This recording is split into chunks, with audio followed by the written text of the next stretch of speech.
Capítulo 6.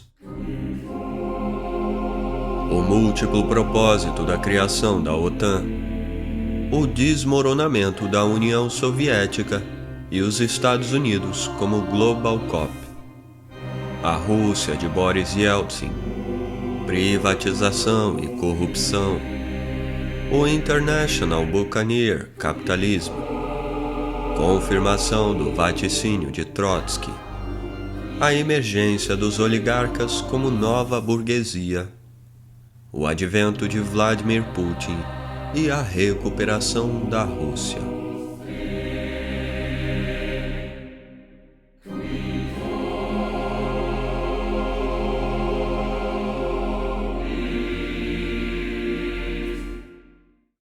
O múltiplo propósito da OTAN de To keep the Americans in, the Russians out and the Germans down, conforme definiu o general Hastings Lionel Ismay, primeiro Lord Ismay, 1887 a 1965, nunca se desvaneceu, não obstante a desintegração da União Soviética em 1991.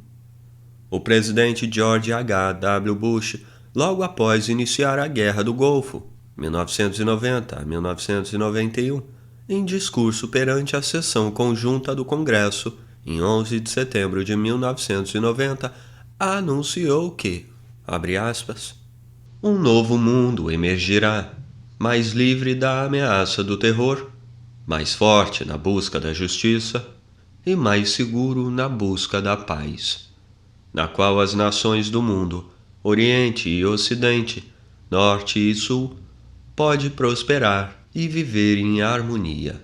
Fecha aspas. Esse novo mundo abortou. O que emergiu foi, de fato, muito diferente do que aquele que a gente conhecia, mas não o vaticinado pelo presidente George H. W. Bush. Foi pior. Foi lançado em um conflito assimétrico mundial, pulverizado numa constelação de conflitos, em que os drones e a guerra cibernética constituíam novas armas, mas igualmente novas formas de terrorismo de Estado, conforme bem assinalou o cientista político português Antônio de Souza Lara. Os Estados Unidos arrogaram-se a função de Global Cop e o presidente Bill Clinton orientou sua política internacional, de um modo ou de outro, pela doutrina dos neocons Paul D. Wolfowitz e Dick Cheney. Subestimou os interesses políticos e de segurança da Rússia, e não apenas tratou de sitiá-la sorrateiramente, cooptando para a OTAN os antigos estados do bloco soviético, como também ao coarquitar seu soerguimento como superpotência com seus próprios interesses geopolíticos e de segurança.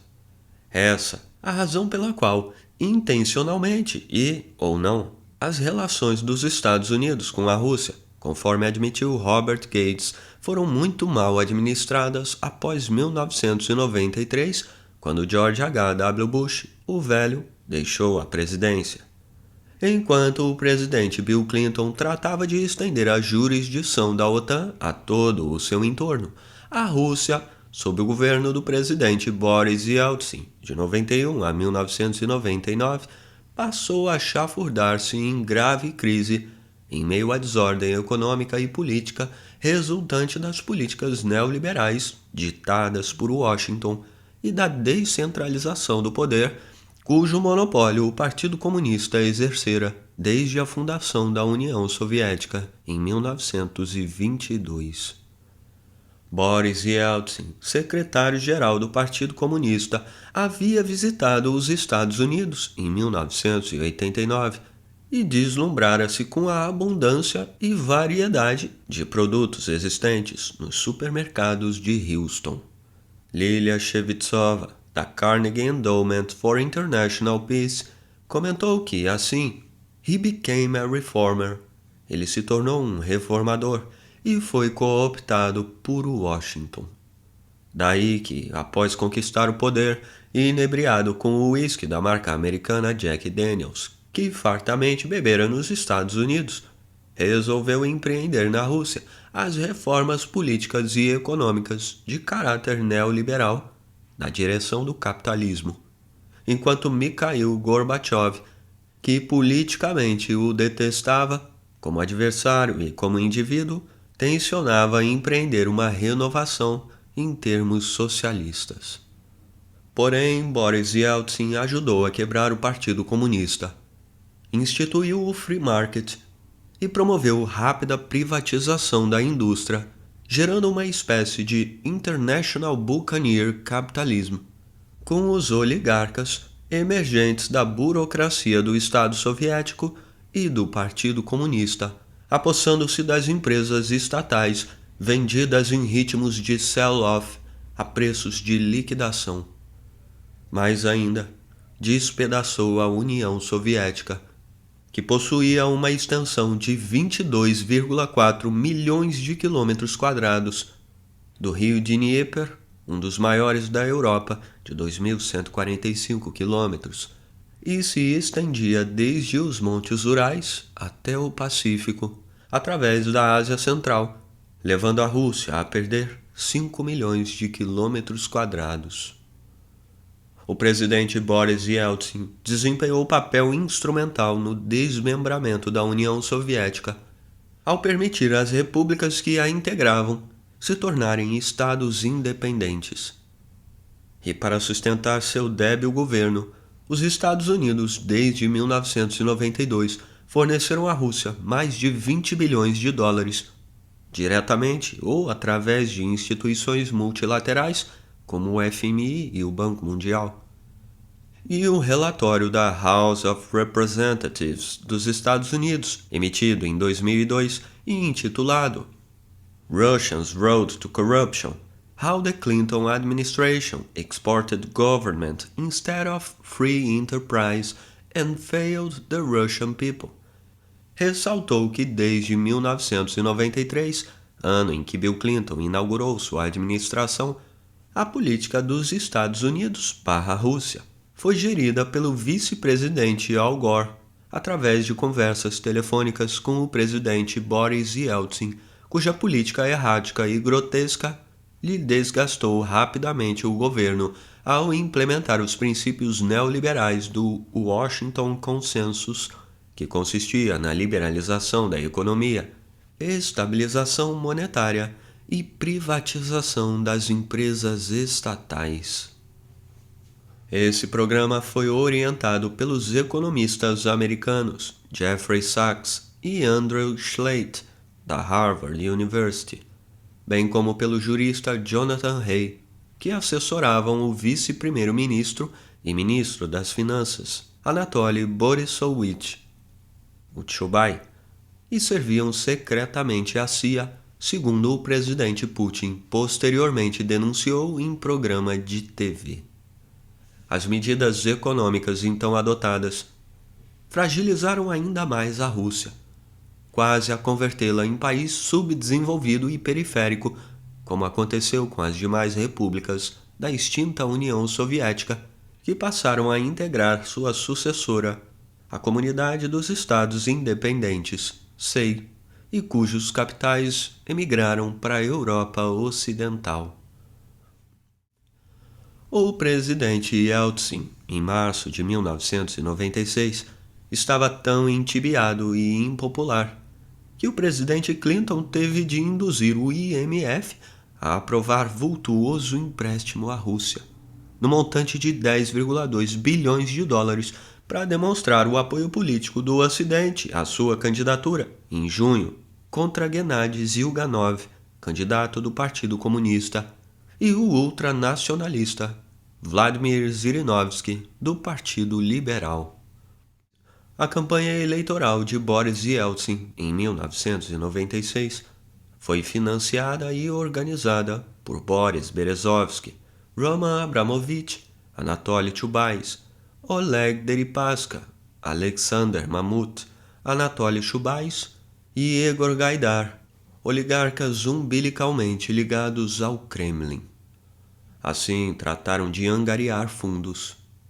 A corrupção a essa época recresceu com a acelerada privatização das empresas estatais através do Loans for Shares, esquema em que alguns banqueiros concediam créditos ao governo e recebiam gratuitamente um livro de vouchers com que podiam comprar ações de empresas estatais a baixo preço em leilões a serem realizados.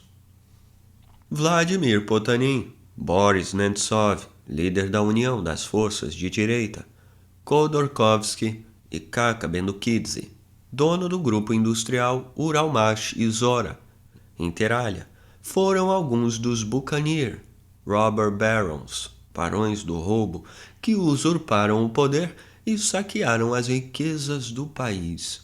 Cerca de 90% dos empresários registraram-se offshore, assim como a frota de navios russos, e em torno de 580 bilhões de dólares do setor privado emigraram para outros países. E George Soros, o magnata e especulador financeiro, ao criticar em 1998 o modo como as empresas estatais foram privatizadas pelo governo do presidente Yeltsin, comentou que se instituiu na Rússia um crony capitalism, capitalismo de compadres, e as enormes fontes de riqueza do país foram redistribuídas conforme o poder político correspondente, para a sorte de poucos. Os bens do Estado foram roubados, e quando o próprio Estado se tornou valioso como fonte de legitimidade, também foi roubado, acrescentou George Soros. Vladimir Potanin, em 1991, havia fundado a Interrose Holding Company e adquiriu, durante a transição da Rússia para a economia de mercado, o controle de mais de 20 companhias estatais, inclusive a Norilsk Nickel, a maior produtora de níquel, platina e paládio. Em 2014, estimava-se que sua fortuna fosse da ordem de 14,3 bilhões de dólares ou mais fora da Rússia, oculta em outros países. Foi Vladimir Potanin que inspirou o Kremlin a adotar em 1995 o esquema Loans for Shares, que permitiu ao governo da Rússia vender aos oligarcas, em leilões, as mais lucrativas companhias estatais, entre as quais a Yukos, Lukoil, Sibneft, Surgutneftegas, Novolipetsky Steel, Meshel, Norilsk Nickel e outras. Tudo isso por pequena fração do seu real valor, em troca de empréstimos tomados de bancos estrangeiros. Vladimir Potanin era então adjunto do primeiro-ministro Viktor S. Chernomyrdin e amigo do presidente Boris Yeltsin. De igual modo, o Kremlin também alienou em 1996 cerca de 50% de suas mais produtivas operações de petróleo na Sibéria, empreendidas pela Sibneft, OAO Siberian Oil Company, comprada pela Finansovaya, Neftianaya Companhia, Finance Oil Corp, do oligarca Boris Berezovsky, por meros 100,3 milhões de dólares, uma pequena fração do seu valor real, da ordem de 2,7 bilhões de dólares, aquele tempo, e uma produção anual de petróleo em torno de 3 bilhões de dólares.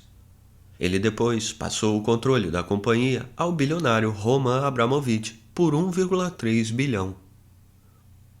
A Sibneft tornou-se ainda mais rica e, em 2003, seu lucro alcançou o montante de 770 milhões de libras, um aumento de 190% sobre o ano anterior. E em 2014, o patrimônio de Roman Abramovich atingia a soma de 10,2 bilhões de dólares, 13º na lista da Forbes. Outro oligarca favorecido pelo esquema foi Mikhail Khodorkovsky, ex-dirigente da Liga da Juventude Comunista, Komsomol, em Moscou. Nos anos 1990, o Banco Menatep, por ele criado, adquiriu a preço de liquidação apenas 350 milhões de dólares, enorme volume de ações de companhias vendidas em leilão no esquema de loans for shares, e assumiu juntamente com seu sócio, Platon Lebedev, o controle da Apatit, empresa de fertilizantes, e da petroleira Yukos Oil Company, que na época podia valer até 5 bilhões de dólares. Essa companhia, Yukos, se tornou a segunda maior petroleira da Rússia e Mikhail Khodorkovsky acumulou uma fortuna calculada em 2003 pela revista Forbes em mais de 15 bilhões de dólares, abaixo apenas da do mais rico oligarca Alisher Usmanov, avaliada em 17,6 bilhões de dólares. Em 2005, Khodorkovsky foi preso, sob a acusação de massiva evasão de impostos e fraude, e a Yukos, cujas ações pouco antes passou para o banqueiro Jacob Rothschild, faliu 1 ano depois. Porém, grande parte do seu acervo estava fora da Rússia, sob a proteção de fundações registradas nos Países Baixos.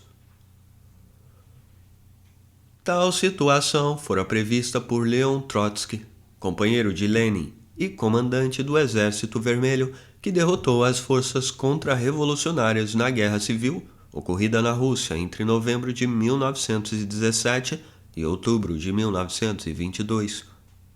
Em 1935, ao analisar a degenerescência da Revolução de 17 sob o regime totalitário de Stalin, após acabar a nova política econômica implantada por Lenin a partir de 1922, ele havia salientado que as crises que a economia da União Soviética então estava a sofrer representavam, abre aspas, alguma coisa de infinitamente mais grave que as moléstias infantis ou de crescimento, fecha aspas. Elas constituíam severas advertências do mercado internacional ao qual a União Soviética estava umbilicalmente vinculada e do qual não podia separar-se devido às suas necessidades comerciais, exportação e importação. E agorou que, se uma revolução política não ocorresse na União Soviética e a democracia lá não fosse estabelecida com plena liberdade dos sindicatos e dos partidos políticos, a restauração do capitalismo e da propriedade privada dos meios de produção tornar-se-ia inevitável, e os burocratas, técnicos e dirigentes, em geral do Partido Comunista, formariam a nova classe possuidora, para as quais as condições estavam criadas. O modelo de socialismo autárquico, com a economia planificada sob um regime político monocrático, autoritário, e estancou desde o início da década de 1970. Devido às suas limitações e relativo isolamento dentro de um ambiente capitalista internacional, não teve meios e condições, internas e externas, de captar recursos financeiros mediante créditos que lhe permitissem suportar a corrida armamentista e, ao mesmo tempo, atender às necessidades domésticas de bens de consumo. O impulso de desenvolvimento que tivera nos anos 1960, com a incorporação ao seu espaço econômico de países da Europa Oriental e Central, inclusive parte da Alemanha, já se havia esgotado. E a União Soviética não pôde competir com o dinamismo econômico do Ocidente. Os sucessores de Leonid Brezhnev, Yuri Andropov e Konstantin Chernenko, como ex-dirigentes da KGB, estavam muito bem informados sobre a grave situação do país e conscientes da necessidade de profundas reformas no sistema econômico, carente de renovação tecnológica para o desenvolvimento da indústria de consumo e de recursos financeiros, em virtude da elevação dos custos dos manufaturados e matérias-primas importados do Ocidente. Só não tiveram tempo de executá-las no seu curto tempo de governo. Logo faleceram, e Mikhail Gorbachev, que os sucedeu, apoiado pela KGB, empreendeu a glasnost, transparência, liberalizando politicamente o regime, e a perestroika, reestruturação, com a reabilitação da economia de mercado e a reforma monetária, com o fito de tornar o rublo moeda conversível e o reconhecimento de várias formas de propriedade como fundamento da eficiência econômica. Assim tentou salvar a União Soviética, porém perdeu o controle político e o governo. Boris Yeltsin, secretário-geral do Partido Comunista de Moscou, que estava a conspirar com os governantes da Ucrânia e Bielorrússia, e cujo projeto consistia em tornar a União Soviética mera Commonwealth, desfechou o chamado Golpe de Agosto, contando inclusive com o suporte de comunistas contrários à perestroika e à glasnost. Sob o governo de Boris Yeltsin, de 91 a 99, cumpriu-se então o vaticínio de Trotsky. O próprio vice-presidente Alexander Rutskoy denunciou seu programa de reformas econômicas radicais como genocídio econômico. Contudo, Boris Yeltsin o executou e os oligarcas, a nova classe possuidora, emergiram da decomposição da burocracia em meio a um processo de acumulação primitiva de capital com a selvagem dissipação do patrimônio empresarial do Estado, sobretudo entre 95 e 96, mediante leilões no formato de loans for shares. Assim, os oligarcas, a nova classe dominante, tornaram-se fatores reais de poder econômico e político, o pilar de sustentação do governo russo. Com a privatização da economia, sob os parâmetros neoliberais, a situação da Rússia, cujo crescimento fora negativo desde 91 e somente em 97 começara a sair da recessão, tornou-se um descalabro quando atingida em 1998 pela severa crise financeira que irrompera na Tailândia e se espraiara pela Indonésia, Coreia e outros países da Ásia. Com a taxa fixa de câmbio e frágil posição fiscal, aparentemente insustentável, a Rússia sofreu efeitos devastadores. A fuga de capitais afoitou-se e houve o crash da bolsa, produzido pela vertiginosa queda das ações, que se depreciaram mais de 75% do seu valor de mercado desde o início do ano. A perda atingiu um montante de cerca de 14 bilhões de dólares. E o rublo, em 3 semanas, despencou a perder 2/3 do seu valor. Em meados de 1998, havia na Rússia mais de 1.500 bancos, e a perspectiva era de que a maior parte entrasse em bancarrota. Cerca de 75% de suas obrigações eram de curto prazo, a vencer em menos de 90 dias. O público perdeu a confiança no sistema bancário e a corrida para retirar os depósitos recrudesceu. E mais os investidores vendiam rublos para comprar dólares. Em agosto de 1998, o Banco Central da Rússia gastou bilhões de dólares para sustentar o rublo, e suas reservas monetárias caíram de 18 bilhões de dólares para 17 bilhões, além de usar mais de 4,8 bilhões em fundos fornecidos pelo FMI para segurar a moeda. O Banco Mundial ainda lhe havia concedido 3 bilhões de dólares com a exigência de mais reformas econômicas nos termos neoliberais do Washington Consensus. Diante do pânico, o Banco Central da Rússia, a despender então grande parte das reservas monetárias a fim de manter o vínculo com o dólar, decidiu remover as bandas da taxa de câmbio e deixar que o rublo livremente flutuasse e assim evitar que ainda mais seu valor se aviltasse. Contudo, a Rússia, enfim, não teve alternativa, senão o default das dívidas doméstica e externa. E a desvalorização do rublo incrementou a inflação, que saltou de 27,6% em 98 para 85,7% em 99. O déficit orçamentário era de tal monta que os funcionários do Estado nem sequer estavam a receber salário.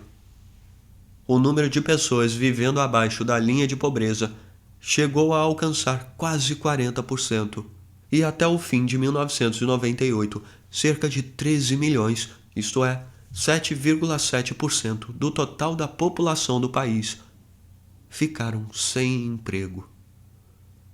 A crise na Rússia foi pior do que a dos Estados Unidos, após a Black Friday, o crash de Wall Street, em 1929.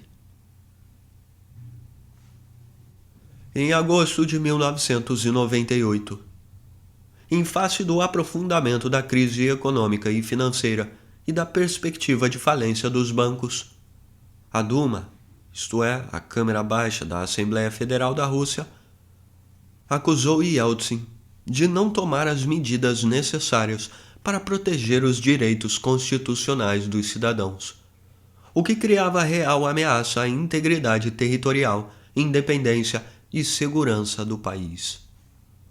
E aprovou uma resolução por 245 votos contra 32, recomendando sua renúncia à presidência da Rússia.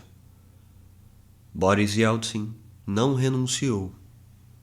Então, em maio de 1999, a Duma moveu contra ele um processo de impeachment, impulsionado pelos dirigentes comunistas Alexander Volkov, presidente do Comitê de Segurança, e Viktor Ilyukin.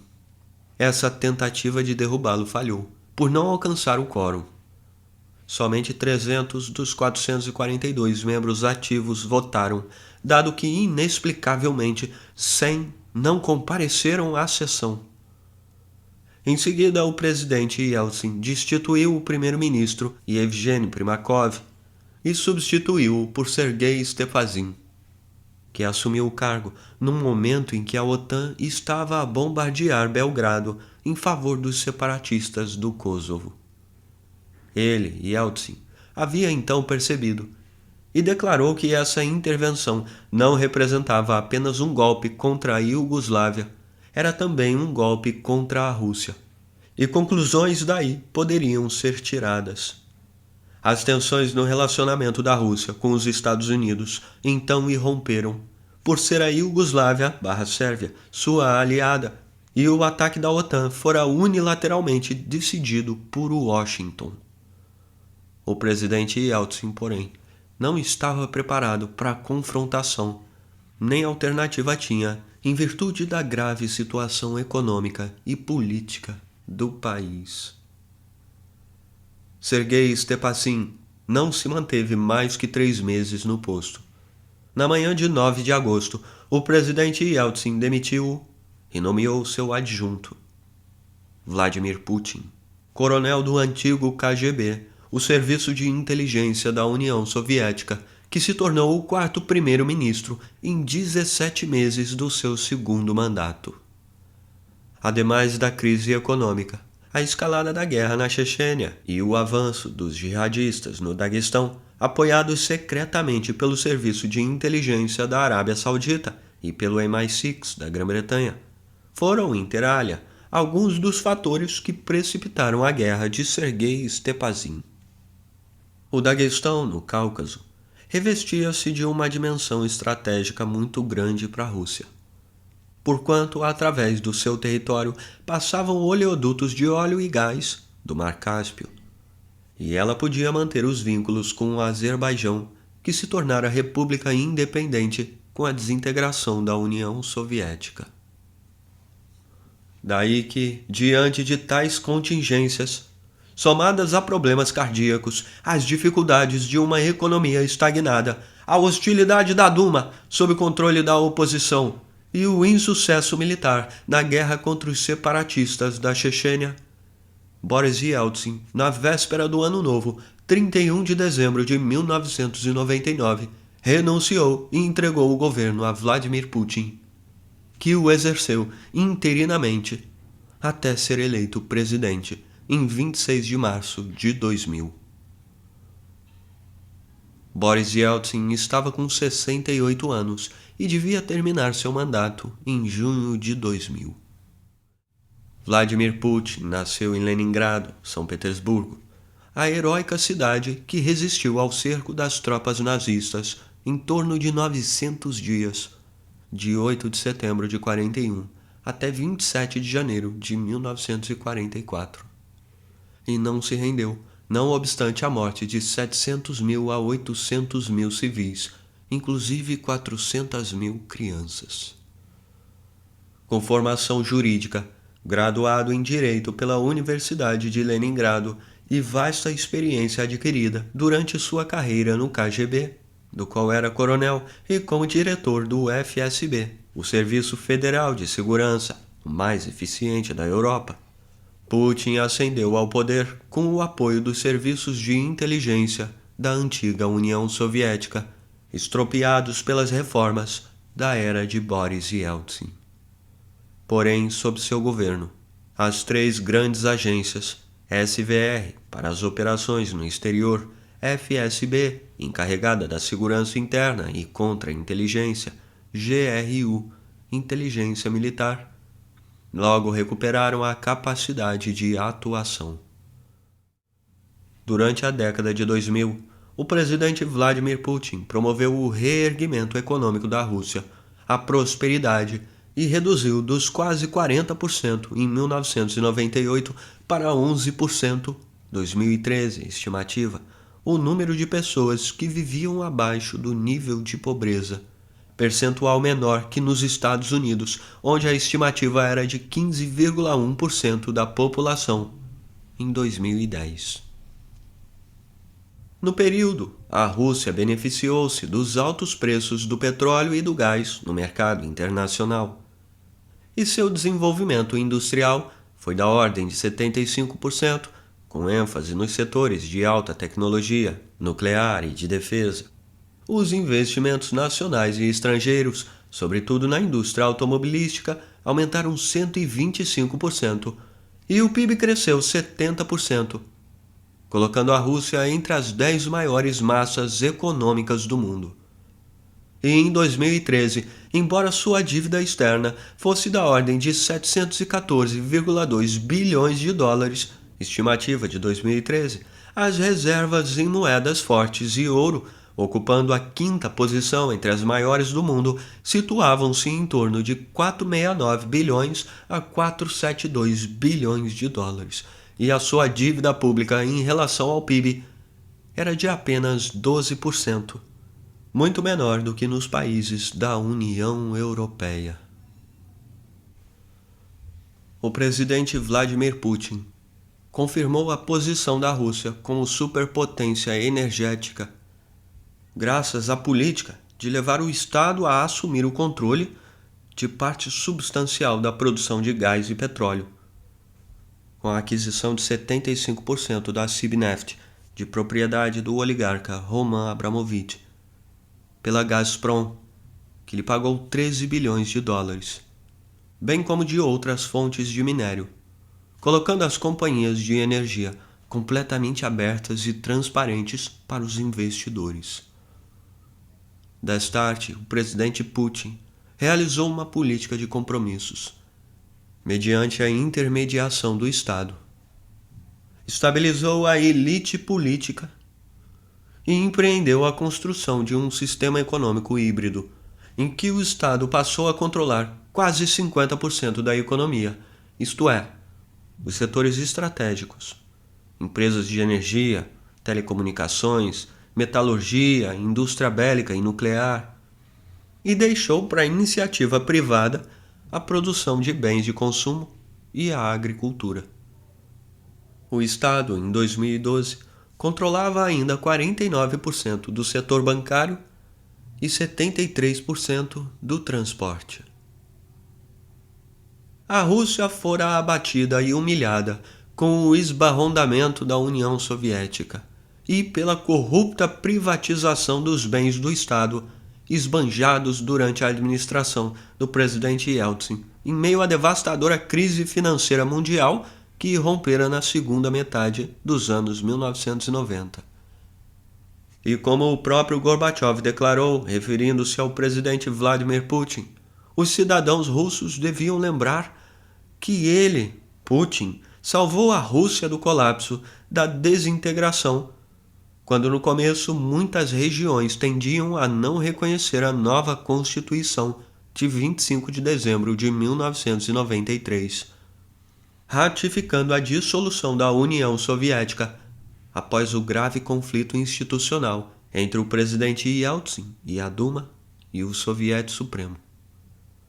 De fato, à semelhança de Pedro o Grande, que reformou e modernizou o Império, o presidente Putin encarnou a alma russa como patriota, com forte personalidade, disposto à luta, e levantou o moral e o orgulho, assim como o espírito e o sentimento de grandeza do seu povo. E de modo a consolidar o poder, empenhou-se em marginalizar os oligarcas, os corretores de fundos da administração de Boris Yeltsin, que participaram e enriqueceram na orgia da privatização das empresas estatais, sobretudo em leilões de loans for shares, efetuados em 1995 a 1996. Daí a campanha contra a petroleira Yukos, cujo CEO Mikhail Khodorkovsky foi preso, acusado de evasão e lavagem de dinheiro e outras fraudes. O presidente Putin buscou então reverter os nefastos efeitos dos leilões de loans for shares. Afastou do governo os oligarcas colossos do ex-presidente Yeltsin, entre os quais Boris Berezovsky, Roman Abramovich e Vladimir Potanin, e formou sua equipe com seus antigos camaradas Silovik, do KGB. Então, energicamente, empreendeu todo o esforço para soerguer a Rússia do atoleiro econômico, social, político e moral em que chafurdara.